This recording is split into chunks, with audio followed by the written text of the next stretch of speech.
Assalamualaikum warahmatullahi wabarakatuh. Rekan-rekan mahasiswa semester 7, insya Allah sekarang kita akan mempelajari mata kuliah hukum Islam di Indonesia. Mata kuliah ini merupakan mata kuliah wajib yang diajarkan pada prodi perbanding mazhab. Saya, Jujuri Perdamaian Dunia, akan menyampaikan kajian seputar sumber hukum Islam, karakteristik hukum Islam, dan asas-asas hukum Islam. Pada pertemuan pertama, yang menjadi tujuan perkuliahan kita hari ini adalah CPMK 1, mahasiswa mampu menunjukkan sikap dan perilaku taat hukum dan disiplin dalam kehidupan bermasyarakat. 2, mahasiswa mampu menunjukkan sikap kepemimpinan, bertanggung jawab, dan responsibilitas atas pekerjaan di bidang praktisi hukum Islam. Dan yang ketiga, mahasiswa mampu menguasai konsep dan teori utama dalam ilmu hukum positif dan hukum Islam. Nah, sekarang kita mulai perkuliahan kita dengan masing-masing membaca Bismillah. Jangan lupa, silakan absen dulu untuk memastikan kehadiran pada pertemuan kali ini.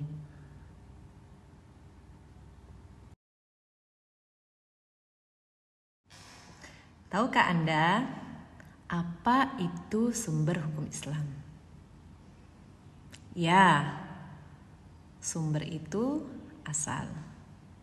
Sumber itu berarti dari mana? Sekarang, dari mana hukum Islam itu berasal? Hukum Islam bersumber dari Allah Subhanahu wa Ta'ala. Hukum Islam asalnya dari Tuhan semesta alam, Allah Subhanahu wa Ta'ala. Wahyu terbagi menjadi 2. Wahyu yang pertama adalah Al-Quran, dan yang kedua Sunnah. Al-Quran merupakan wahyu secara lafaz dan makna. Maksudnya, Al-Quran itu asalnya secara lafaz dan makna dari Allah Subhanahu wa Ta'ala, tidak boleh diubah, dan dalam periwayatannya harus sesuai dengan lafaz yang kita dapatkan dalam Al-Quran Al-Karim. Adapun Sunnah adalah wahyu secara makna tanpa lafaz. Maksudnya, sunnah itu merupakan kata yang kita dapatkan dari Rasulullah SAW, dan dalam periwayatannya boleh dengan makna yang terkandung di dalamnya. Al-Quran merupakan wahyu dari Allah Subhanahu wa Ta'ala. Sumbernya dari Allah Subhanahu wa Ta'ala, sesuai dengan apa yang menjadi firman Allah dalam surah An-Nahl ayat 44. Allah berfirman, "Wa anzalna ilaika dzikra litubayyina lin-nas ma nuzzila ilaihim wa la'allahum yatafakkarun." Dan kami turunkan kepadamu Al-Quran agar kamu menerangkan pada umat manusia apa yang telah diturunkan kepada mereka, dan supaya mereka memikirkan.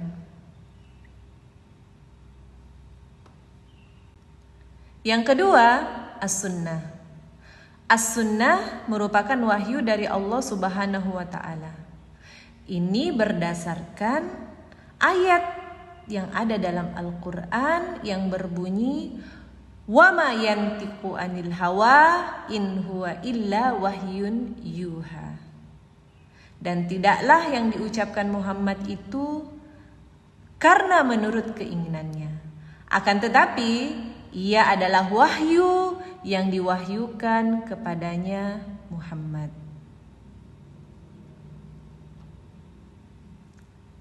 Catatan yang harus kita ingat, sumber hukum Islam dalam istilah usul fikih disebut juga sebagai dalil hukum.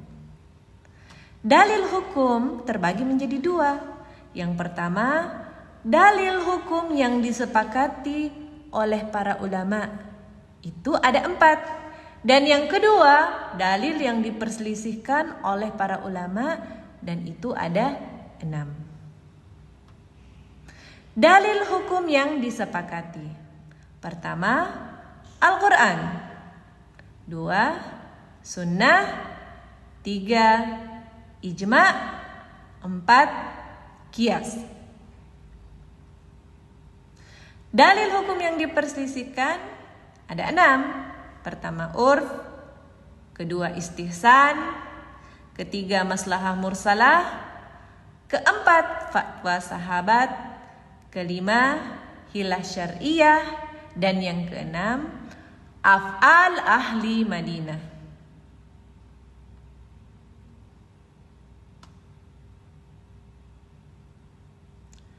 Hukum Islam memiliki karakteristik tersendiri, di mana karakteristik merupakan ciri khusus yang dimiliki oleh hukum Islam.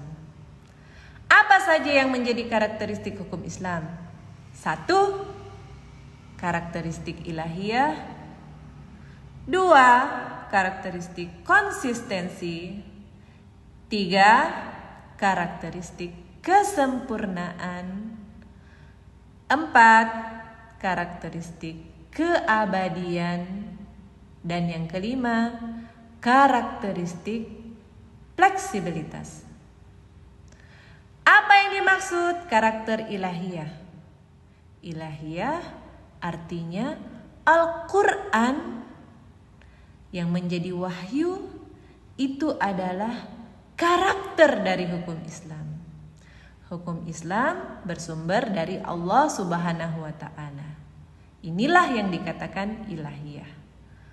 Konsisten artinya tetap, stabil, namun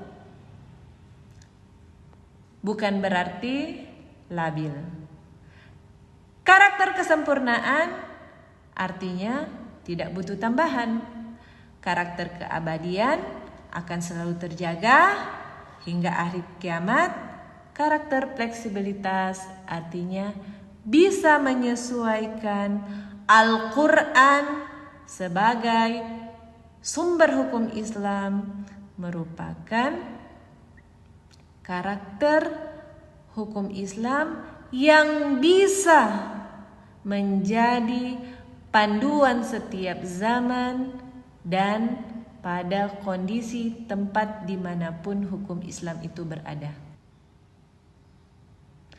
Untuk materi khusus terkait karakter hukum Islam, ini menjadi tugas mahasiswa untuk mencari dan menuliskan apa yang menjadi hasil bacaan kita pada materi karakteristik hukum Islam.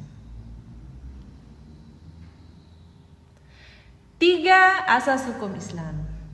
Hukum Islam memiliki asas, di mana asas tersebut selalu ada termuat dalam hukum yang menjadi patokan bagi umat Islam untuk diterapkan dalam kehidupannya sehari-hari. Pertama, asas ketauhidan dan ibadah. 2, asas keadilan. 3, asas kemerdekaan dan kesetaraan. Dan yang terakhir, asas kemaslahatan dan kemanfaatan. Asas ketauhidan dan ibadah.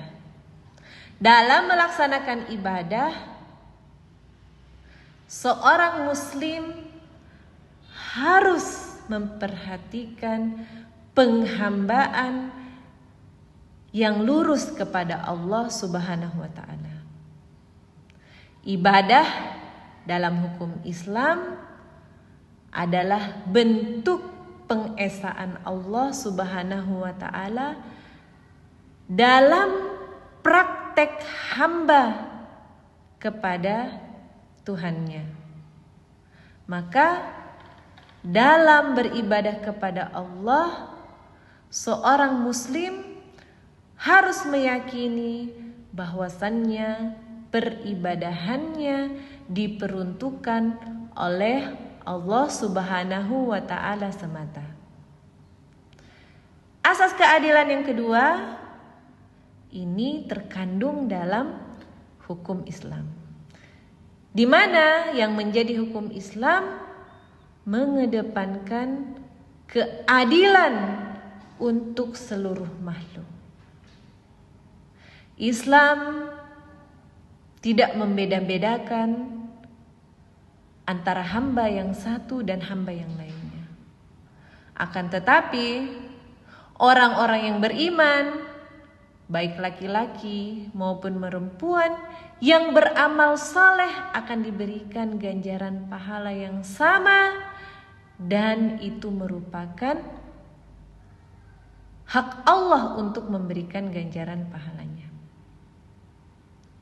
3. Asas kemerdekaan dan kesetaraan. Dalam Islam, seluruh manusia merdeka, memiliki hak yang sama di hadapan Allah Subhanahu wa ta'ala. Inna akramakum indallahi atqakum. Yang membedakan hanyalah ketakwaan. Sehingga semua hamba berhak untuk mengikuti kompetisi ibadah dan bermuamalah untuk mendapatkan ganjaran pahala di hadapan Allah Subhanahu wa ta'ala. Dan yang ketiga, asas kemaslahatan dan kemanfaatan. Hukum Islam datang memuat kebaikan, mendatangkan manfaat, bukan untuk memberikan kesusahan apalagi kerumitan. Materi karakteristik dan asas secara lebih mendetail bisa dibaca oleh rekan-rekan mahasiswa pada buku pengantar hukum Islam di Indonesia. Dan secara khusus wajib dicatat oleh rekan-rekan mahasiswa bahwasannya ini menjadi tugas mandiri setiap mahasiswa. Pertama, membaca buku pengantar hukum Islam di Indonesia. Kemudian yang kedua, mencari jurnal terkait karakteristik dan asas hukum Islam.